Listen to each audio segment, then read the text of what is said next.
La vertu représente la capacité d'agir et de contrôler son propre destin.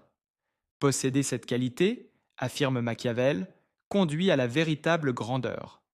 Cette force est constamment mise à l'épreuve par la fortune que Machiavel utilise comme symbole du hasard ou de la chance. Il suggère que la fortune gouverne environ la moitié de ce qui nous arrive, tandis que l'autre moitié dépend de notre vertu. Pour illustrer cela, Machiavel compare la fortune à une rivière qui déborde et détruit une ville ainsi que ses habitants. Cet événement représente le destin incontrôlable. Cependant, il soutient que nous pouvons réduire les dégâts en nous préparant, en construisant des digues et des barrages pour faire face à ces forces imprévisibles. En substance, la fortune ne nous domine que si nous le permettons. Être préparé, souvent grâce à la peur, est essentiel pour affronter les changements de la chance.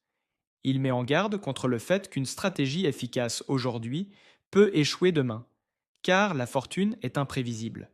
La vraie compétence réside dans la capacité d'adaptation. Pour Machiavel, il est crucial de modifier son comportement selon l'évolution des circonstances. Il faut soit prendre le contrôle, soit se laisser submerger. De plus, Machiavel reconnaissait l'existence d'un instinct primal en l'homme. Il pensait que sous les comportements sociaux que nous affichons ou prêchons se cache une nature animale, poussée à satisfaire ses désirs à tout prix. Sur ce point, il était en avance sur son temps. Des psychologues, comme Carl Jung, appelleront plus tard cette part l'ombre, tandis que Freud la désignera comme l'inconscient. À l'instar d'autres philosophes, Machiavel estimait qu'il ne faut pas réprimer cette bête intérieure, mais qu'il ne faut pas non plus la laisser dominer.